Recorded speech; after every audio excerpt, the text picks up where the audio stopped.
Համալսարանից պետության այսօրվա եւ վաղվա ակնկալիքների մասին պանելային քննարկման ընթացքում ներկայացնելու են Հայաստանի Հանրապետության կրթության, գիտության, սպորտի եւ մշակույթի նախարար Տիկին Ժաննա Անդրեասյանը, ծափողջություններով դիմավորենք։ Բեմահարտակը ձերն է։ Հայաստանի Հանրապետության բարձր տեխնոլոգիական արդյունաբերության նախարար Մխիթար Հայրապետյան եւ Հանրապետության գլխավոր դատախազ Աննա Վարդապետյան, մոդերատոր Շանթ հեռուստաընկերության մեկնաբան, ԵՊՀ տպագիր եւ հեռարձակվող լրատվամիջոցների ամբիոնի դասախոս, իմ շատ սիրելի Քրիստինե Ալագուլյան։ Խնդրեմ բեմահարտակը ձերն է։ Շնորհակալություն սիրելի Մարինա, շնորհակալություն բոլորին։ Մենք շարունակում ենք աշխատանքը։ Ես հիշեցնեմ, որ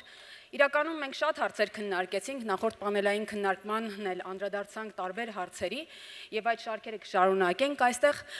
բայց պետք է հիշեցնեմ, որ վաղը Երևանի Պետական Համալսարանը դառնում է 106 տարեկան։ Եվ մեզանում եւ մեր շուրջ տեղի ունեցող իրադարձությունները, դրանց արագությունը, նորացող պահանջները, նորարարական փորձությունները մեզ ուղղակի ստիպում են կրթության առաջնահերթությունները փոխել։ Եվ Երևանի Պետական Համալսարանը այդ ողջ գործընթացից չի կարող դուրս մնալ, դառնալով անցյալի ավանդույթի եւ ապագայի զարգացումների կամրջող օղակ։ Բայց ո՞րն է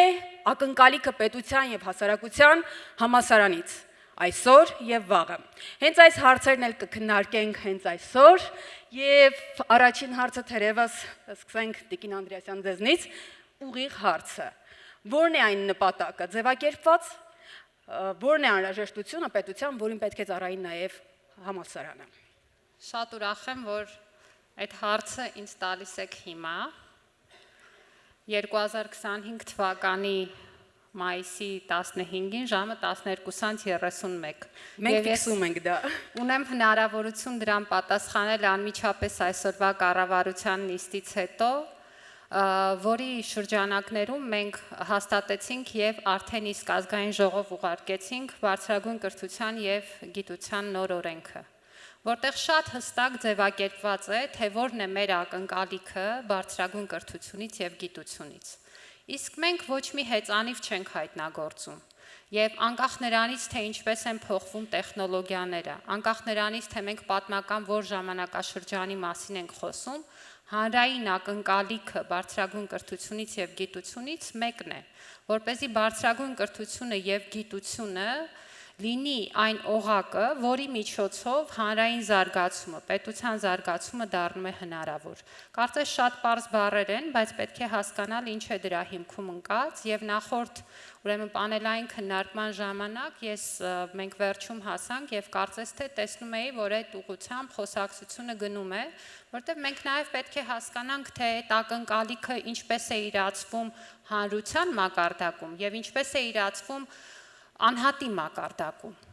Բարձրագույն կրթությունը եւ գիտությունը, որը յուրաքանչյուր անհատի հնարավորություն է տալիս բացահայտել իր կարողությունները, զարգացնել դրանք եւ իրացվել հետագա կյանքում, կարծես թե նպաստում է յուրաքանչյուր անհատի ինքնաիրացմանը։ Բայց անհատը սոցիալական էակ է, անհատը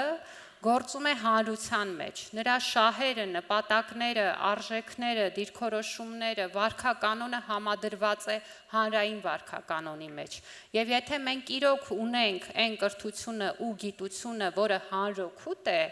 այն միաժամանակ պետք է շահավետ եւ օգտակար լինի թե անհատի մակարդակում եւ թե հանրային։ Եվ եթե ամեն ինչ ճիշտ է աշխատում, մենք այդտեղ պիտի կոնֆլիկտ չունենանք։ Եվ սա նշանակում է, որ այն համակարգը, որտեղ անհատը մրցունակ է, անհատը կարողանում է իրեն իրացնել եւ զգալ երջանիկ, չի հակասում լավ պետություն ունենալու եւ զարգացած հանրություն ունենալու նպատակին։ Դրանք հնարավոր չեն առանց իրար։ Հնարավոր չի ունենալ լավ պետություն, որտեղ մարդիկ տառապում են։ Եվ չի կարող մեր գաղափարախոսությունը ելնել նրանից, որ այ մենք այսօր պիտի տանջվենք, որ վաղը մի օր գա, որտեղ մենք մեզ լավ ենք զգալու։ Եթե մենք լավ չենք զգում ու չենք պատկերացնում մեր երկրում մեր կյանքը որպես մարդիկ, ովքեր ինքնաիրացված են, այդ երկրի զարգացման օրակարգը ուրեմն ճիշտ չի կազմված։ Եվ հետևաբար ես կարծում եմ, որ բարձրագույն կրթության եւ գիտության համակարգի մեծագույն առաքելությունն է երկրի մրցունակության ապահովումը անհատի եւ նաեւ ամբողջ հանրության մակարդակում։ Բայց այստեղ կուզեի մի շեշտադրում էլ անել, որովհետեւ մենք հաճախ խոսում ենք, որ կրթությունը հանրային բարիք է։ Սա շատ կարևոր շեշտադրում է, որ մենք կարիք ունենք նաև նման քննարկումներում ընդգծելու, որովհետև կրթական համակարգին երբեք չես կարող մոտենալ, օրինակ միայն տնտեսական տեսանկյունից, երբեք չես կարող մոտենալ, օրինակ միայն ստացվող գիտելիքի, արտադրվող, ուրեմն, այսպես ասած, գիտելիքի տեսանկյունից։ Այն միշտ ավելին է, քան առանձին բաղադրիչները, եւ հենց սրանում է նաեւ հանրային բարիքի էությունը, որը կրթական համակարգը իր մեջ կրում է։ Եվ բազմաթիվ հետազոտություններ ցույց են տալիս, ինչպես է կրթության հանրային բարիք լինելու հանգամանքը աշխատում։ Մենք օրինակ շատ հաճախ խոսում ենք մեր երկրում աղքատության ֆենոմենի մասին։ Եվ խոսում ենք այն նշանակության մասին, որ ունենում է կամ չի ունենում կրթությունը աղքատության շղթան հաղթահարելու տեսանկյունից։ Եթե այսպես վերցնենք, կրթական համակարգի ուղիղ նպատակը չի աղքատության վերացումը։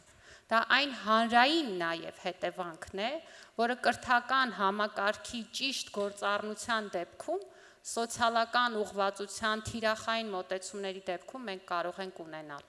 Մենք հաճախ խոսում ենք այն մասին, ու ես հիշում եմ, որ երբ որ ուսանողի այդ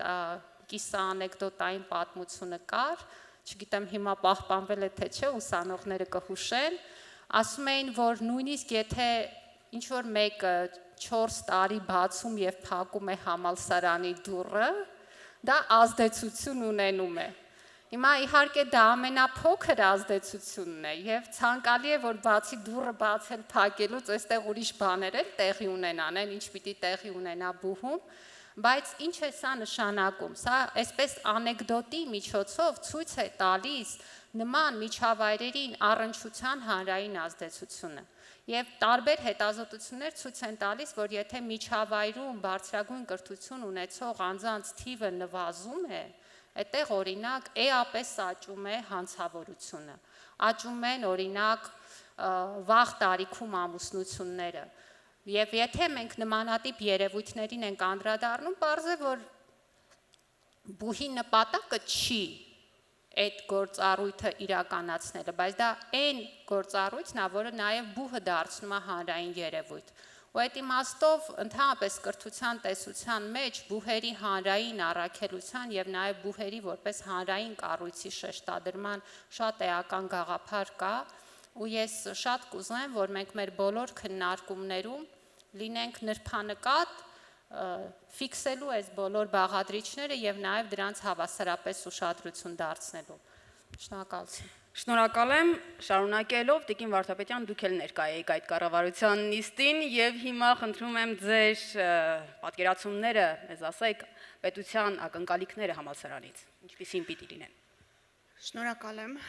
նախ ուզում եմ շնորհակալություն հայտնել նման ձևաչափով քննարկմանը հրավերի եւ խոսելու հնարավորության ու պատվի համար։ Ես կառավարության նիստից հետո Տիկին Անդրեասյանին շնորհավորեցի անկեղծն ասած, որովհետև հիշում եմ դեռևս 2019 թվականին, երբ ես աշխատում էի գործադիրում, այս օրենքը շատ բուռն քննարկվում էր եւ մենք բոլորս սպասում էինք օրենքի վերջնական ընդունմանը եւ այսօր կառավարության նիստին շատ խորհրդանշական օր իհարկե նոր բուհի, նոր կրթության ձևաչափի մեկնարկը կարծես տրված է, բայց ինչպես դա կկենսագործվի մեզնից յուրաքանչյուրի աշխատանքն է, որովհետև ոլորտը մշակող նախարարությունը կարող է փայլուն նախագիծ բերել եւ ազգային ժողովն էլ կարող է ընդունել այդ նախագիծը, բայց կյանքում հողի վրա ինչպես այդ օրենքը կգործի, կախված է մեզնից յուրաքանչյուրից։ Իհարկե շատ դժվար է Տիկին Անդրեասյանից հետո խոսել կրթության արդիականացման եւ հանրային ակնկալիքների մասին, բայց վերջին 3 տարիների իմ աշխատանքի որպես իրավապահ համակարգի կառույցներից մեկի ղեկավար ինձ մի մտքի բերեց, որ մենք ուղղակի հրատապ անհրաժեշտություն ունենք փոխելու գիտելիքի մատուցման ձևաչափը։ Եվ ես սա չեմ ասում որպես մարդ, որը ուղղակի դրա սպառողն է, ես ասում եմ որպես մարդ, որը իր գիտակից կյանքի մի մեծ հատված նվիրել է բուհում կրթությանը։ Դա հիշողության վրա հենված մեխանիկական գիտելիքից անցումն է դեպի վերլուծական կարողություններ ձևավորող գիտելիք։ Մենք հիմա եթե փորձենք վերլուծել, եւ եթե ես ժամանակ ունեմ մի փոքր այս մասով կխոսեմ, մեխանիկական հիշողությունը հատկապես հասարակագիտական ոլորտներում, ինչպիսին իրավագիտությունն է, շատ տարածված կրթության ձև է։ Այ խոսվում էր դասախոսությունների վրա հենված կրթական ձևաչափի մասին, եւ կարծես մենք էլ այն սերունդն էինք, որը դասախոսությունը ոչ միայն գրում էր, լսում էր, այլև սղագրում էր, հետո սովորում էր այդ դասախոսություններով ու կարծես մեզնից հետո այս ձևաչափը սկսեց փոխվել։ Հիմա իմ առաջարկը եւ որպես դասախոս Երևանի պետական համալսարանի եւ որպես իրավապահ համակարգի կառույցներից մեկի ղեկավար նա է, որ մենք փորձենք վերլուծականություն ձևավորել մեր ուսանողների մոտ, որովհետեւ դատախազությունում գալիս են աշխատելու անմիջապես բուհից հետո։ Մենք համարյա ցենզ չունենք ստաժի հետ կապված եւ տեսականորեն մագիստրատուրայի առաջի կուրսում ուսանող անհատը կարող է հավակնել դառնալ դատախազ։ Եվ այստեղ մենք մի նախաձեռնություն ունենք Երևանի պետական համալսարանի հետ, այս անցումը ավելի պրակտիկ կազմակերպելու համար մենք առաջիկայում մեր ենթակառուցվածքում կբացենք պաշտոնապես Երևանի պետական համալսարանի ստորաբաժանումներից մեկը, դա կլինի մեր իրավաբանական լաբորատորիան, որտեղ այս պրակտիկ հմտությունները, որոնք կարծես համալսարանը դեռևս օբյեկտիվ պատճառներով չի հասցնում ուսանողներին փոխանցել, մենք փորձենք այդ բացը լրացնել այդ ձևաչափով եւ այդ գիտելիքը փոխանցել։ Բայց մի փոքր ավելի բովանդակային անդրադառնամ, ինչպես ենք մենք դա պատկերացնում։ Պատկերացնում ենք, որ գիտելիքը, որը պետք է փոխանցվի, առաջին հերթին պետք է լինի կառուցվածքային։ Ընդհանրապես մեր մտածողությունն է կառուցվածքային։ Մենք ուսանողներին ասում ենք հիշի, օրինակ, ինչ է ասված զսպումների եւ հակակշիռների մեխանիզմի մասին, որովհետեւ դա դրված է իշխանությունների տարանջատման հիմքում։ Եթե լսարանում իրավաբաններ կան, բոլորը հիմա իրենց առաջի կուրսի դասագիրքը հիշեցին։ Հետագայում երբ ես վերադառնում եմ այն գիտելիքին, որ ինձ տրված է, շատ շնորհակալ եմ այդ գիտելիքի համար իհարկե, բայց կարծում եմ, որ այսօր մենք մեր ուսանողների հետ պետք է աշխատենք այն հիմնական հասկացությունների եւ իմաստային հանգույցների վրա, որոնք կազմում են այդ մտածողության կառուցվածքն ու ցանցը։ Օրինակ, ինչ է նշանակում լիբերալ, ինչ է նշանակում շուկայական տնտեսություն, ի վերջո ինչ է նշանակում մարդու իրավունք։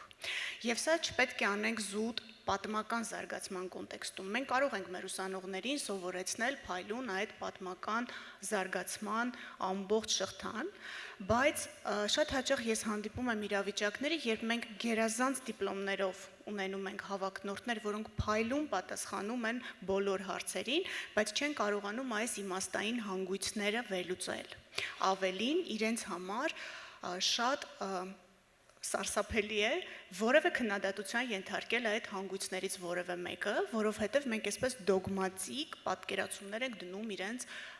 ուղեղներում։ Իհարկե չեմ ուզում հիմա սխալ հասկացվեմ այն տեսանկյունից, որ եկեք ամեն ինչ անխնա քննադատենք ու ոչնչացնենք, բայց առաջարկում եմ մեր ուսանողներին սովորեցնել հարցադրումներ անել։ Օրինակ, այս տարի ես դասավանդում եմ երկրորդ կուրսում բակալավրիատի եւ ինձ համար մեծագույն հաճույքով բացահայտել եմ, որ ամբողջ իմ դասաժամն անցնում է այս հարց ու պատասխանի ձևաչափով եւ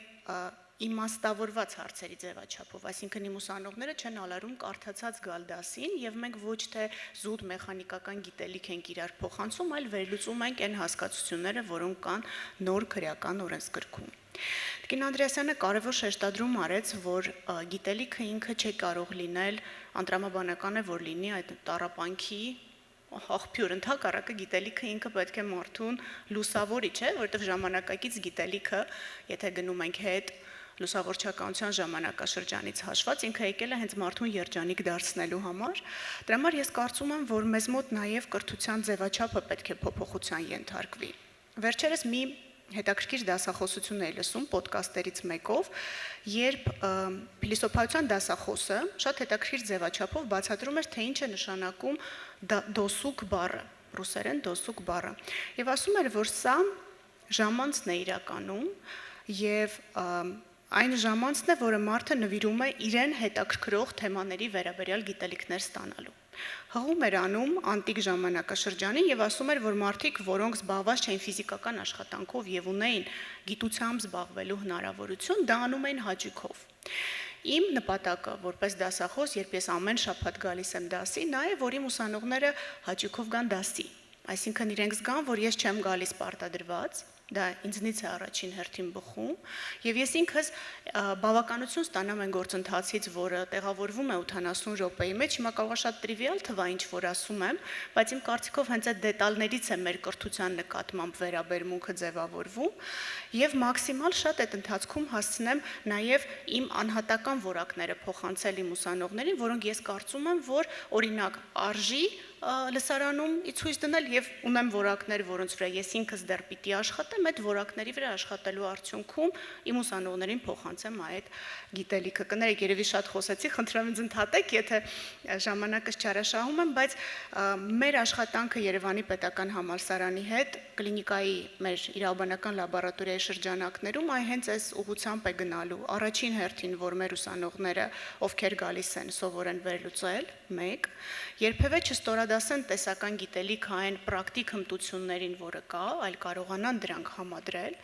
եւ երբեք գիտելիքին չվերաբերվեն որպես այ ինչ-որ մի կուրքի կամ ինչ-որ մի կաստային պատկանելության պիտակի, այլ ընդհակառակը, ինչքան ավելի լայն աշխարհայացք ունենան, այնքան ավելի պատրաստ լինեն ծառայելու հասարակությանը։ Այսքանը։ Կրթությունը նաև ընտրության հնարավորություն է, այսինքն մարդը ընտրում է, թե ինչ կարող է սովորել, ինչպես վերլուծել եւ այլն։ Նախորդ պանելային քննարկման ժամանակ խոսվեց այն մասին, որ տեղեկատվական հեղեղ կա եւ շատ հաճախ տեղեկատվությունը չի հասցնում գիտելիք դառնալ։ Այս ամենը ինչպես պետք է կարողանալ վերլուծել եւ ինչ է համալսարանը կարող այստեղ ներդնել, որպեսզի այդ ամենը տեղի ունենա հանուն մեկ կարևոր նպատակի՝ պետությունն էլ շահի, հասարակությունն էլ շահի եւ անհատները շահեն։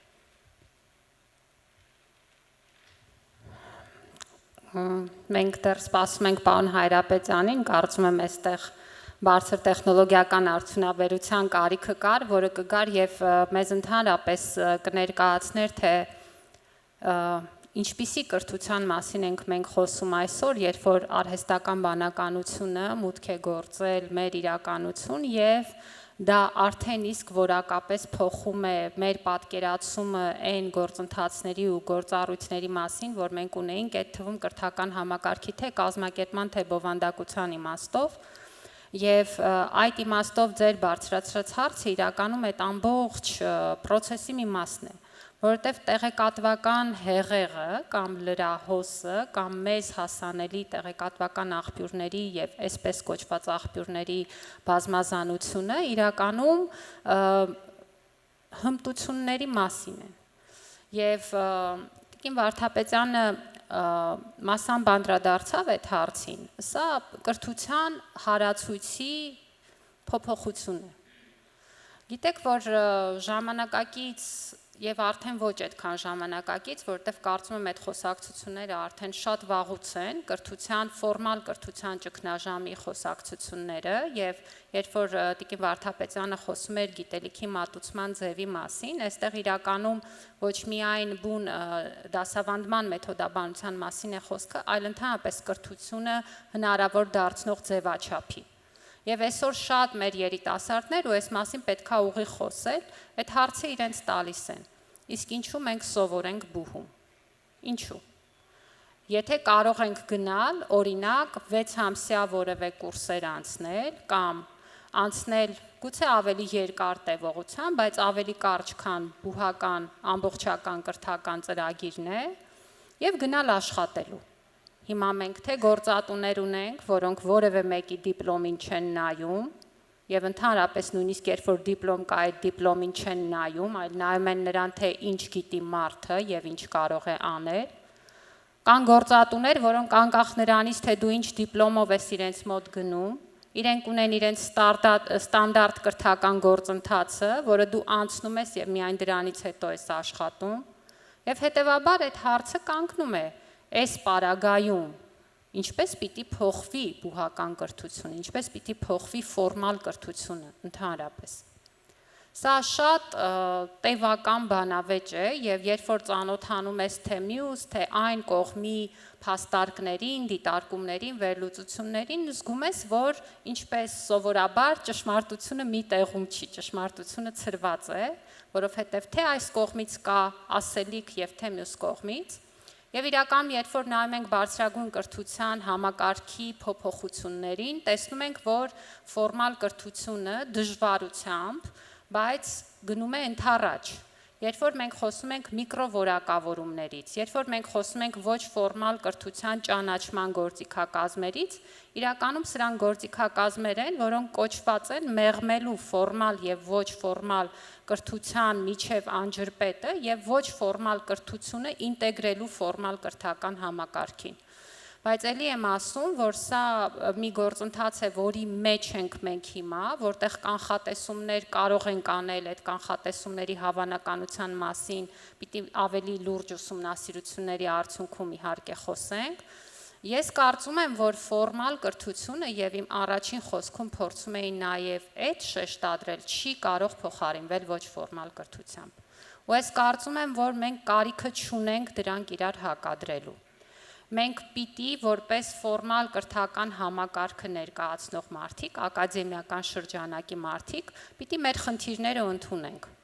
Բուհական համակարգը արդյունավետ չի։ Եկեք պարզ, սա խոստովանենք։ Ես կարծում եմ, որ արդյունավետ չի եւ կարող եմ շատ երկար բացատրել ինչու։ Կարծում եմ այդ նույն բացատրությունները կարող են տալ ուսանողները իրենց տեսանկյունից, դասախոսները իրենց տեսանկյունից, վարչական կազմը իր տեսանկյունից։ Մենք բոլորս ունենք տպավորություն, որ արվում է աշխատանք, ջանքը դրվում է, արդյունքը, որ մենք ստանում ենք, վստահ չեմ, որ այդպիսին է, որպիսին մենք ուզում էինք։ Մի կողմից այս անբավարարվածությունը շատ լավ բան է, դա իրականում պրոգրեսի հիմքն է։ Եվ եթե մարդը ինչ-որ մի պահի մտածի, որ ամեն ինչ լավ է, այդ նշանակում է այդ մարդը չի նկատում շատ լուրջ բաներ, չի նկատում իր խնդիրները, բայց մյուս կողմից մենք այդ օբյեկտիվ խնդիրները ձևակերպելու կարիք ունենք։ Գիտեք, անընդհատ բուհական համակարգը արդարացողի դերում է։ Երբ որ մենք հանդիպում ենք, օրինակ, տարբեր գործունեությամբ զբաղվող կազմակերպությունների հետ, պետական կառույցների հետ, ընդհանրապես կրթական համակարգը միշտ մեղավոր է բոլոր հարցերում։ Եվ երբ որ կա խնդիր, բոլորը վերադառնում են նրան, թե ինչ չի արել կրթական համակարգը եւ ինչ չի արել այնպես, որ պիտի աներ։ Այստեղ մի շատ կարևոր բան ենք բաց թողնում, որ կրթական համակարգը անջատ չի այդ հասարակությունից։ Կրթական համակարգը այդ հասարակության մի մասն է։ Այն խնդիրները, որ ունի հասարակությունը, ունի նաև այդ հասարակության մաս կազմող կրթական համակարգը։ Ու եթե մենք դիստանցավորում ենք այդ համակարգը ու իրանից պահանջները դնելով Պարոն Հայրապետյանն արդեն միացավ, մեզ խնդրեմ համեցեք։ Եվ երբ որ մենք այդ անջրպետը դնում ենք այդ ձևով, իրականում նաև խախտում ենք հնարավորությունը արդյունավետ երկխոսության։ Ես երբ որ խոսեցի կրթության պարադիգմի փոփոխության մասին եւ հմտությունների վրա շեշտադրման, իրականում դա նաև ճանապարհ է, թե ինչպես է պետք կողմնորոշվել այդ բազմազանության մեջ, որովհետեւ ճիշտ հմտություններ, որոնք պիտի ձևավորվեն գիտելիքի արդյունքում։ Սա էլ է կարևոր, որտեղ շատ հաճախ մեր մոտ կա տպավորություն, որ հմտությունը կարող է ձևավորվել առանց որոշակի նախնական բազայի։ Կարևոր է, որ անհրաժեշտ հմտությունների ձևավորումը ինքը նաև գիտելիքի յուրացման process-ով է տեղի ունենում եւ իրականում այսպես շատ երկար խոսված սովորելու կոմպետենցիան կամ կարողունակությունը, որը նաև մեր հանրակրթության առանցքային կարողունակություններից մեկն է, մեդիագրագիտությունը, մյուս կարողունակությունները դառնում են առանցքային հմտությունների այն պաշարը, որոնք որ մեզ պիտի օգնեն այդ բազմազանության մեջ կողմնորոշվել։ Եվ սա ուղիղ այն է, ինչ խոսում էր Տիկին Վարդապետյանը, դասախոսը չպիտի մտնի լսարան գիտելիք փոխանցելու։ սա կներեք, սա ժամավաճառություն է։ Եվ դասախոսը պետք է մտնի լսարան եւ դրանով բուհը պիտի տարբերվի դպրոցից, որտեվ հիմա հաճախ մեր բուհը որոշ տեղերում չի տարբերվում դպրոցից։ Մեր դասախոսները դասատուներ են, վատ իմաստով եմ ասում, որտեվ ուսուցիչ չեն։ Ուսուցիչը լրիվ ուրիշ բան է, հանրակրթության ոլորտում մանկավարժությունը ամենաբարդ գործերից մեկն է, բայց մեր մոտ շատ դասախոսներ զբաղվում են այն աշխատանքով, որով պետք չի զբաղվել, որտեվ մեր ուսանողները շատ ավելի խելացի են, տեխնոլոգիաները շատ ավելի զարգացած են եւ կարիք չկա, որ մենք մեր սահմանափակ ժամանակը երկուստեք, ծախսենք հայտնի փաստերի շղթան մեկս մյուսին փոխանցելու, որը 1 վայրկյանում մեզ կարող է արհեստական բանականության գործիքը բերել եւ շատ դասավորված ներկայացնել, այնպես որ խնդիրները շատ են, այդ մասին պետք է խոսել եւ գտնել լուծումներ։ Հիմա սահուն փոխանցեցիք արհեստական բանականության թեմային, պարոն Հրապետյան, բայց մինչ այդ ձեր ակնկալիքները, այսինքն պետության ակնկալիքները, խնդրում եմ ձևակերպեք համալսարանից։ Մենք արդեն հասցրել ենք խոսել եւ հերթը ձերն է։ Շնորհակալություն, ես առավել քան վստահ եմ, որ կամ պարոն Հովհաննիսյանը, ԵՊ ռեկտորը կամ գործընկերներս հայտնել են ուշացմանս պատճառը, ըստ էության եւ ազգային ժողովում նիստը եւ հետո ճեպազրույցը ընդհանրապես նախատեսված չէր, ներողություն եմ խնդրում։ Ես չգիտեմ ինչ եք հասցրել քննարկել, ես հույս ունեմ, որ երբ որ կրկնվեմ ու անհետաքրքրանամ, ազատ կլինեք ինձ ընդհատելու, որովհետև կարող է արդեն գործընկերներս Ամեն դեպքում դա ձեր կարծիքն է լինելու, պարոն Հայրապետյան, այնպես որ Ես հետևաբար ավելի շատ կխուսափեմ, եկեք ձեր թույլտվությամբ խուսափեմ, փորձեմ այնպես խոսքս կառուցել, որ ենթադրում եմ գուցե թե չեն հասցրել գործընկերներս անդրադառնալ Երևանի պետական համալսարան, արդյունաբերություն կամ ընդհանուր ԵՊՀ կամ ընդհանրապես համալսարանական կրթություն, տնտեսություն կապի տեսանկյունից շատ հակիչ խոսենք, առավել քան վստահ եմ հասցրել եք արդեն ընդհանրապես համալսարանական կրթությունը որպես մարդկային կապիտալ ստեղծող կամ մշակող հաստատության մասին խոսել, անդրադարձ եղել է, բայց շատ կարճ հասկանալի է, որ մեր ակնկալիքը, ընդ որում թե պետություն եւ թե որպես հասարակություն շատ հստակ է, որ մայրբուհը պետք է լինի առաջատարը կրթական բարձրագույն կրթական մակարդակում որակյալ կադրեր պատրաստելու եւ տնտեսությանը մատակարարելու իմաստով, որովհետեւ եթե օրինակ մենք խոսում ենք արդյունաբերության զարգացման մասին, տեխնոլոգիական ոլորտում առաջանցիկ ուրեմն հաջողություններ ունենալու մասին, կարևոր է արձանագրել, որ միայն որակյալ ենթակառուցվածքները, սարքավորումները, տարատեսակ արտադրական կարողությունները բավարար չեն։ Այսինքն այստեղ առանցքային նշանակություն ունեն նաև որակյալ բարձր որակավորում ունեցող մասնագետները տարբեր ոլորտներում, իսկ Երևանի պետական համալսարանը, եթե մենք խոսում ենք արդյունաբերության մասին, կարող է եւ պարտավոր է նաև ունի նմանատիպ իր պատմական առաքելությամբ, ունի նմանատիպ հանձնառություն պատրաստել եւ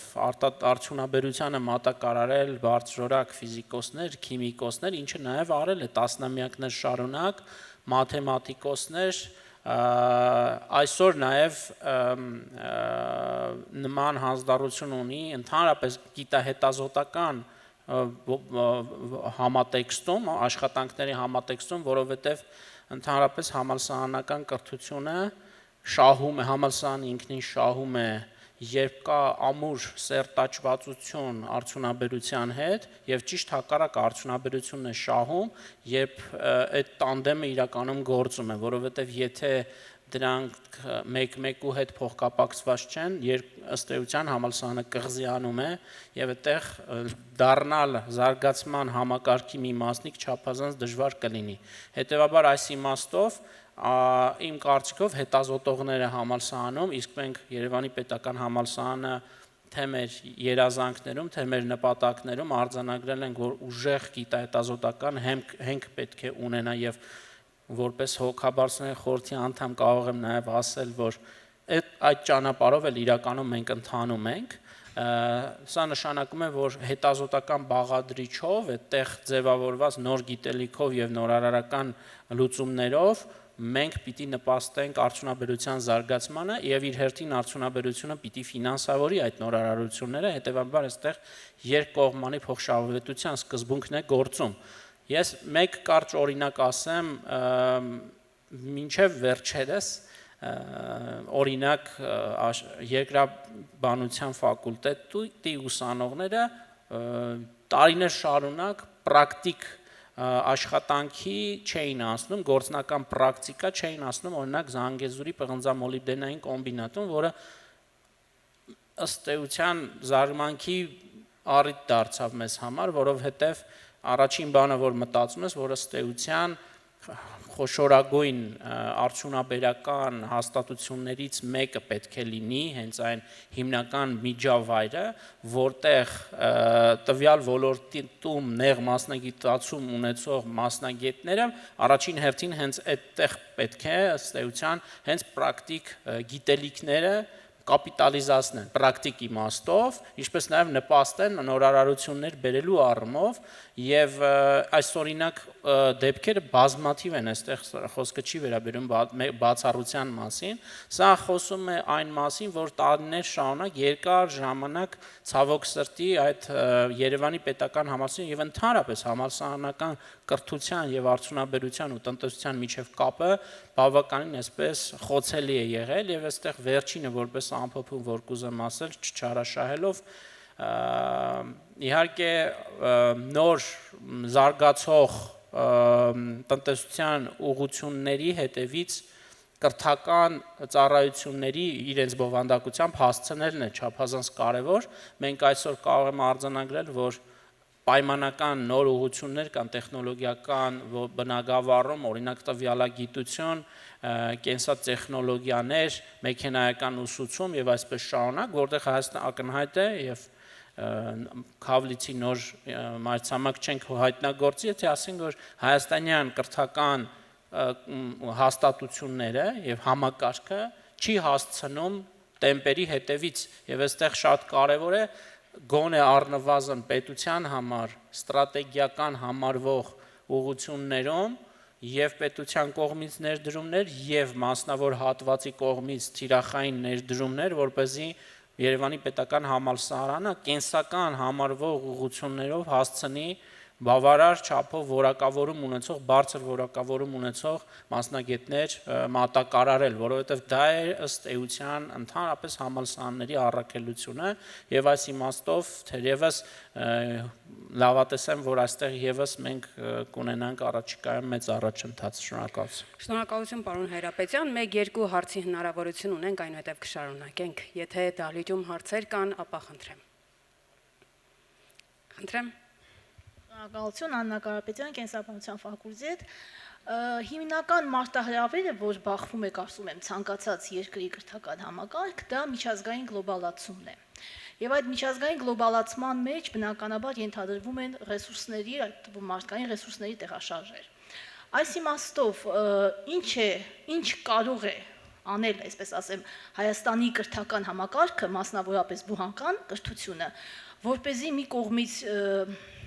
այս ինտեգրման միտման ֆոնին չմեկուսանանք, բայց մյուս կողմից նաև ուրեմն կարողանանք պահպանել մեր ազգային ինքնությունը, կրթական ինքնատիպությունը, այսպես ասեմ։ Ում է ուղղված հարցը։ Հարցը ում է ուղղված։ Բոլոր բանախոսներին։ Խնդրեմ։ Բնականաբար առաջին հերթին Տիկին Ըստ էության հակիրճ այո, լսենք բոլորի։ Ես գիտեմ, որ այդ հարցը շատ այդպես ակտուալ համարվող հարց է,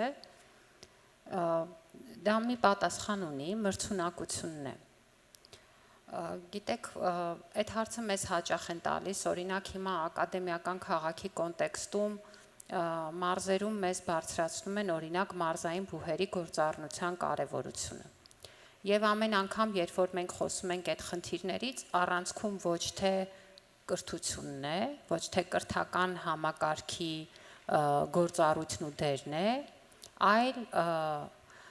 օրինակ, մարզի երիտասարդներին մարզում պահելու եւ բուհը դրա համար իբրև միջոց դիտելու կարեւորությունն է։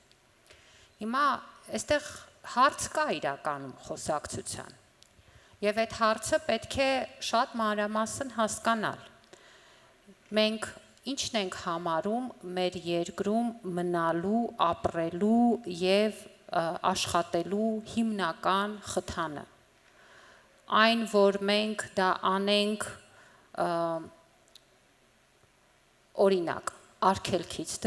դրդված, որովհետև օրինակ մենք այդ գործունեությունը կարող ենք ծավալել միայն այստեղ, դա մեզ ամենահասանելին է եւ մենք դա այստեղ ենք անում։ Դա մենք կարող ենք անել մեր մրցունակության պակասից դրդված, որտեղ օրինակ մենք գիտենք, որ այստեղ կարող ենք դա անել, որտեղ որ գնանք ուրիշ տեղ, այն ինչ որ մենք այստեղ անում ենք, անվանում ենք բարձրագույն կրթություն, գիտություն, այնքան էլ այն չի, ինչ որ բարձրագույն կրթությունն ու գիտությունն է,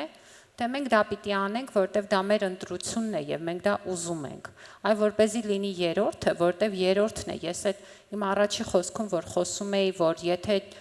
անհատը մրցունակ է, հանրությունը մրցունակ է, այդտեղ կոնֆլիկտ չի առաջանում եւ անհատի երջանկությունը չի հակասում պետության զարգացման հայեցակարգին, մենք շատ երկար սովորել ենք այն մտքին, որ մեր ուժեղ պետությունը երջանիկ անհատ չի ենթադրում, որտեղ տառապանք է ենթադրում։ Կներեք, ես հիմա կարծես մի քիչ շեղված բան է, այն ինչ որ ես ասում եմ, բայց ինքը ուղիղ կապ ունի ձեր հարցի հետ, որտեղ մենք չպիտի մտածենք, որ մեր երիտասարդները պիտի մնան մեր երկրում այն պատճառով, որ ստիպված են մնալ։ Դա վատ ընտրություն է։ Մեր երիտասարդները պիտի մնան այստեղ ու գործեն, որտեղ համոզված են, որ այստեղ ունեն նույն հնարավորությունները եւ գլոբալ մրցունակ գիտություն ու բարձրագույն կրթություն ունենալը դրա ուղիղ ճանապարհն է։ Մենք այսօր ունենք գիտության ոլորտի ծրագրեր, որոնց դիմում են առաջատար բուհերի հեղինակավոր մասնագետներ։ Կան մարդիկ, ովքեր գալիս են ու այստեղ աշխատում են։ Սա ֆանտաստիկա չի։ Ֆանտաստիկա կարող է լինել մենակ այն, ինչին մենք չենք հավատում։ Եթե մենք չենք հավատում, որ մեր բուհական կրթությունը կարող է միջազգայինորեն մրցունակ լինել, հետեւաբար դա տեղի չի ունենա, որտեղ այստեղ են մարդիկ են նստած, որոնք դա պիտի անեն։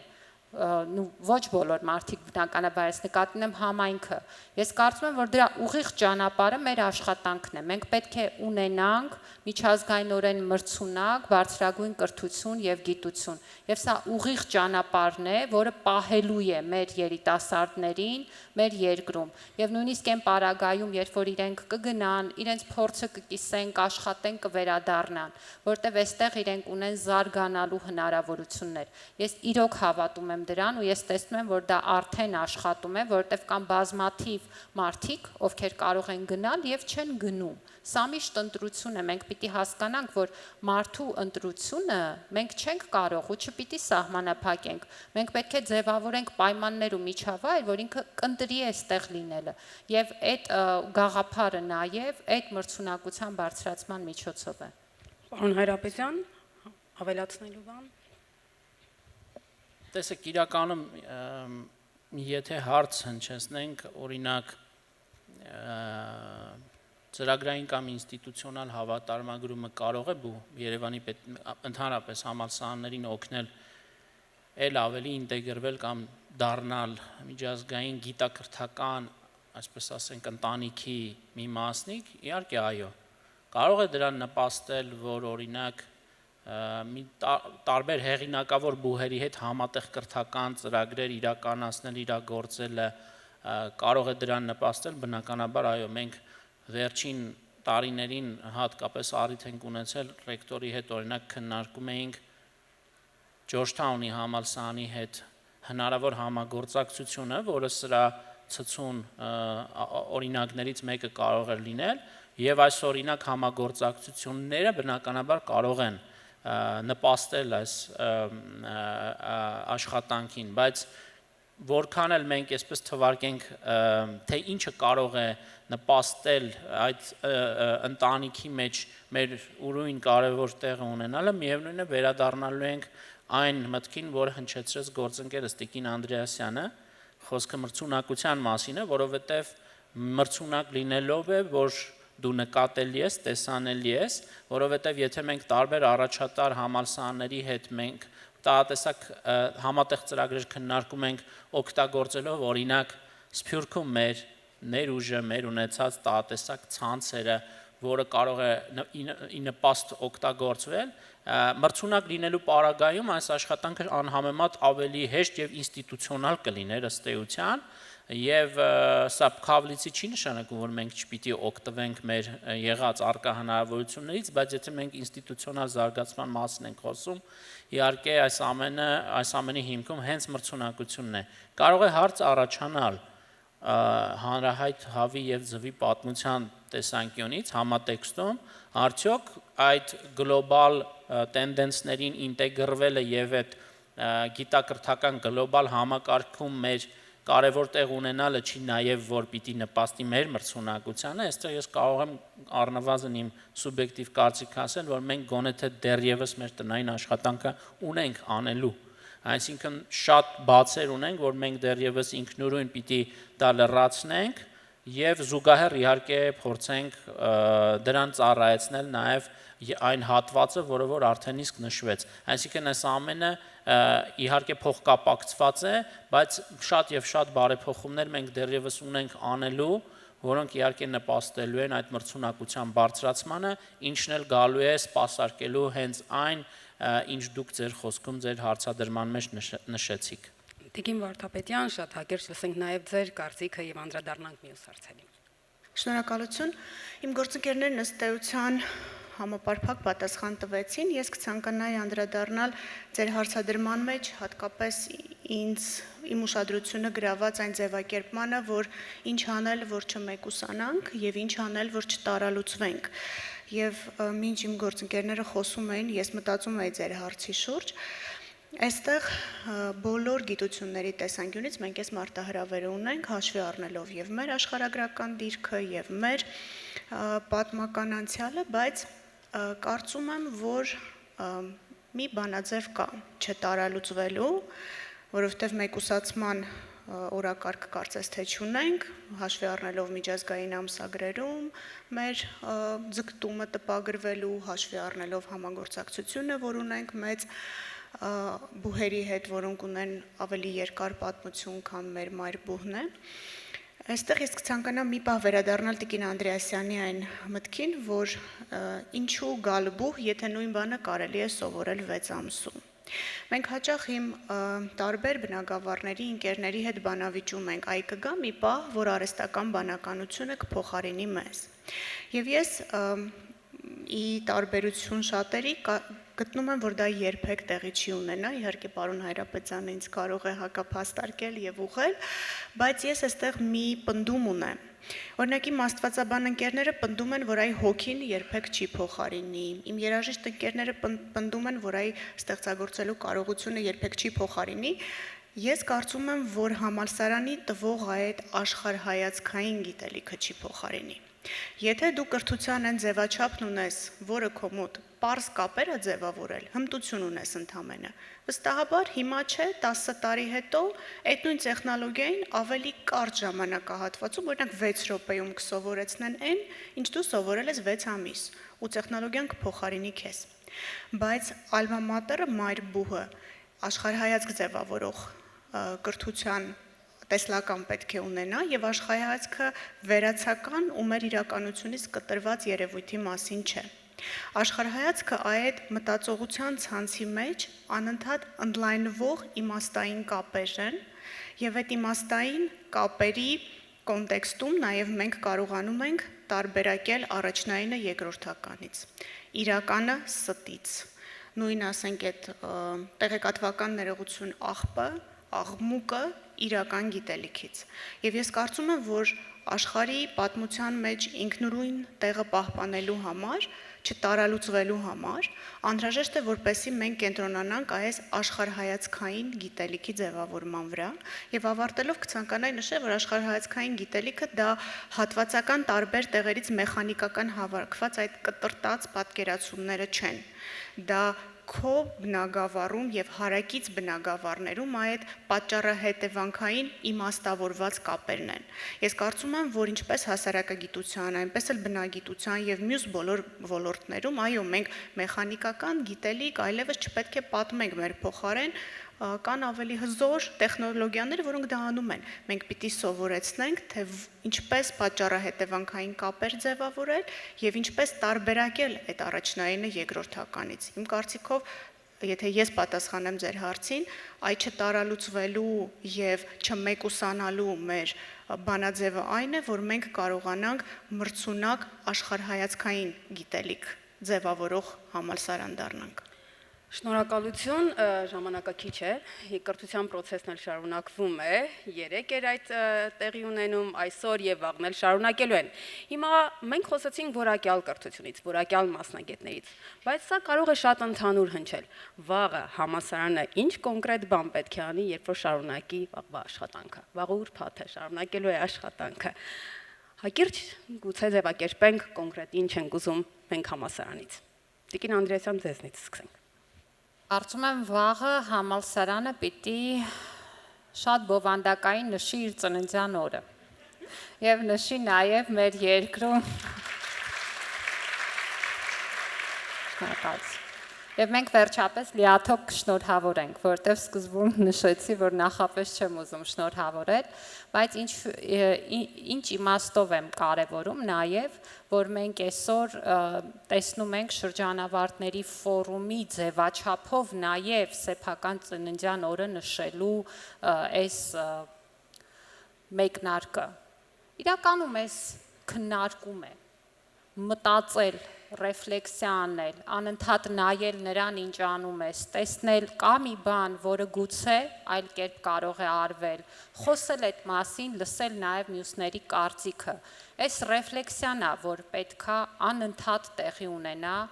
բոլոր տեղերում, բայց հատկապես կրթական հաստատություններում, այնպես որ կարծում եմ համալսարանը պետք է վաղը շարունակի զբաղվել նրանով, ինչով այսօր էր զբաղվում, շարունակի այդ քննարկումներն ու այս միջավայրի ձևավորումը, ու ես վստահ եմ, որ երկուշաբթի օրը այս քննարկումը շարունակվելու է լսարաններում եւ շարունակվելու է ուսանողների խոսակցություններում, դասախոսների խոսակցություններում եւ այդ խոսակցությունները մեզ բոլորիս բերելու են ավելի բովանդակալից եւ կարեւոր եզրահանգումների։ Շնորհակալություն։ Պարոն Հայրապետյան։ Ես իհարկե ամեն դեպքում իմ մեջ ուժ գտա չսադրվելու եւ չներքաշվելու հարստական բանականության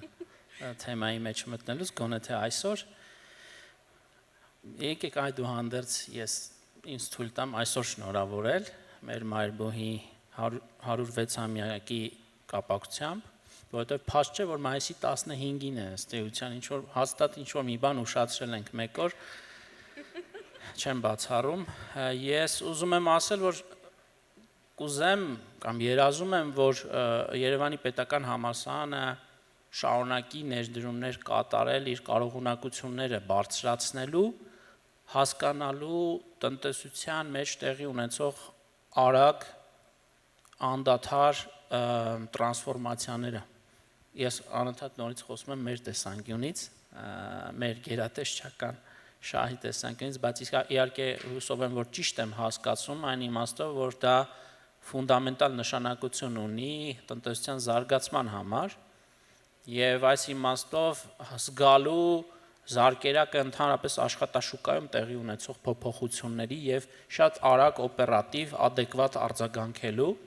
նաեւ ուզում եմ, որ Երևանի պետական համալսարանը շարունակի ու ել ավելի ինտենսիվ դարձնի շփումները մասնավոր հատվածի հետ, սա չափազանց կարեւոր է կրկին արդյունաբերությանը մոտ բերելու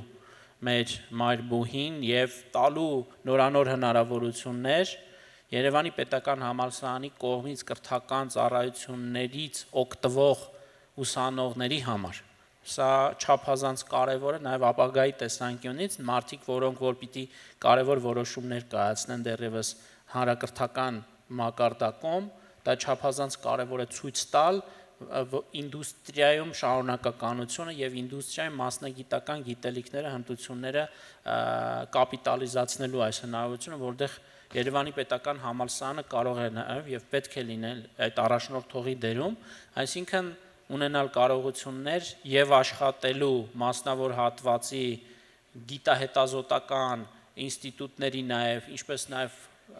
հասկանալի լեզվով խոսելու աշխարհի հետ, որովհետև այստեղ եւս չափազանց կարևոր է մեր ուսանողների համար ստեղծել այդ այլընտրանքային հավելյալ հնարավորությունները կրթական ծառայություններից օգտվել, որը օրինակ այս պահին հայաստանյան բուհական համակարգը չի կարող իր ռեսուրսներով մատուցել եւ եթե այսքանն էլ անի Երևանի պետական համալսարանը, ես համարում եմ, որ մենք մեծագույն ձեռքբերում կունենանք իրականում։ Տիկին Վարդապետյան, այսօրվա պանելային քննարկման վերջին խոսքի իրավունքը ձերն է։ Խնդրեմ։ Շնորհակալ եմ, պարոն Հայրապետյանը։ Այսօր շնորհավորեց Երևանի պետական համալսարանի ծննդյան օրը, բայց իրականում ես ուզում եմ այսօր շնորհավորել պարոն Հայրապետյանի ծննդյան օրը եւ Երևանի պետական համալսարանի շնորհավորել վաղը։ Հասկացաք չէ ինչի էի համոզում, որ Այո, ես կարծում եմ, որ այդ անարդարության զգացումը ձեզ մոտ այդտեղից է, որ դուք ձեր ծննդյան օրը եւ Երևանի պետական համալսարանը չեն համընկնում, բայց իրականում մաղթելով պարոն Հայրապետյանին այսօր առավոտյան հասցրել են բարեմաղթանքներս հղել, սովորաբար տարեդարձի կապակցությամբ մաղթանքներ են հղում, բայց մենք էլի Տիկին Անդրեասյանը ճիշտ ասեց, անընդհատ պահանջում ենք մայրբուհից ու ծննդյան նախօրեին ինչ-որ պահանջներ ենք էլի ներկայացնում, ես մի մաղթանք ունեմ մայրբուհին, իդեմս այսօր բուհը ղեկավարող պարոն Հովհաննիսյանին ու գիտեմ, որ դա հնարավոր է իրականացնել, ես ուզում եմ, որ մայրբուհը երբեք չկարծրանա եւ չդառնա դոգմա քարոզող կուրկ։ Ես ուզում եմ, որ Երևանի պետական համալսարանը 100 տարի հետո, 200 տարի հետո, 300 տարի հետո հարցեր բարձրացնելու եւ այդ հարցերին արդիական պատասխաններ տալու կրթօջախ լինի, որովհետեւ իմ կարծիքով ցանկացած անկում սկսվում է, երբ մենք ուղակի կանգնում ենք։ Եվ ես լիահույս եմ ու վստահ եմ, որ մայրբուհը լինի 106 տարեկան թե 1106 տարեկան, միշտ լինելու է երիտասարդ, հենց հարցեր ձևակերպելու, հարցերին արձագանքելու եւ արդիական ու հողին կպած գիտելիք փոխանցելու տեսանկյունից, կարող է ես այսօր մի քիչ շատ ավելի ընդհանրական խոսեցի, որովհետև ի տարբերություն իմ գործընկերների մասնագիտության ես հասարակագիտության կրող եմ, բայց կարծում եմ դե դուք լավ շախմատ եք խաղում։ Այնպես որ ես նախորդին հենց իմ միակ մաղթանքը Երևանի պետական համալսարանին հենց դա կլինի։ Շնորհակալ եմ։ Շնորհակալություն այս քննարկման համար, իսկապես այսօր բարձրացված հարցերը կարող են մտորումների տեղիք տալ եւ քննարկումներ առաջացնել նոր եւ Տիկին Վարդապետյանը խոսեց դետալների մասին եւ ասաց, որ սրանք գուցե դետալներ թվան, բայց սրանք կարեւոր են։ Ես այստեղ ուզում եմ հիշել մի խոսք, որը վերագրվում է Լեոնարդո դա Վինչիին։ Ես չգիտեմ դա այդպես է թե ոչ, բայց այդ ձևակերպման մեջ հետաքրքիր մի բան կա։ Այնտեղ ասվում է մանրուքները ստեղծում են կատարելություն, իսկ կատարելությունը մանրուք չէ։ Կարծում եմ բոլոր դետալներից է ստեղծվում այդ իսկապես կատարելությունը։ Ձգտենք դրան։ Շնորհակալություն բոլորին։ Շնորհակալություն։